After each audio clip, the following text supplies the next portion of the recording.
Councillor processing గురించి వాళ్ళకి అర్థం కావట్లేదు. సో అది కొంచెం క్లారిటీ అడిగారు అనమాట. అది నేను కొంత క్లారిటీ ఇస్తా.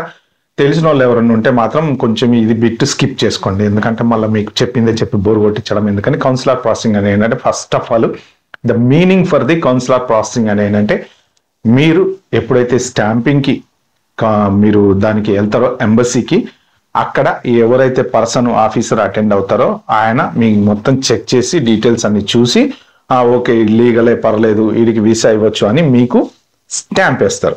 మీరు H1B మీద వెళ్ళారనుకోండి H1B స్టాంప్ వేస్తారు, B1B2కి వెళ్తే B1B2 స్టాంప్ వేస్తారు, లేకపోతే H4కి వెళ్తే H4 స్టాంప్ వేస్తారు. Something what ever it is, ఏదైనా కానీ ఒక స్టేటస్కి మీరు లీగల్ స్టేటస్కి వెళ్ళినప్పుడు అన్ని చెక్ చేసి వాళ్ళు స్టాంప్ వేసేటువంటిది కౌన్సిలర్ ప్రాసెసింగ్ అంటారు అనమాట.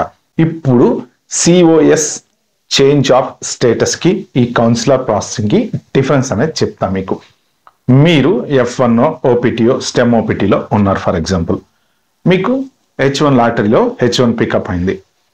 2026 2025 అది ఇగ్నోర్ చేయండి, దాన్ని మళ్ళీ ఆ శోధన ఎందుకు. మనకి H1 లాటరీలో మీరు పికప్ అయ్యారు, మీరు అమెరికాలో ఉన్నారు అంటే ఏం చేస్తారు, మీరు H1 పిటిషన్ అప్లై చేస్తారు, పిటిషన్ అప్రూవ్ అవుతుంది, స్టాంపింగ్కి జనరల్గా ఇండియా వెళ్ళి చేయించుకొని రావాలి, బట్ కండిషన్ లేదు. ఓకే మీరు వెళ్ళినప్పుడు చేయించుకుంటారు, కంగారు ఏముంది.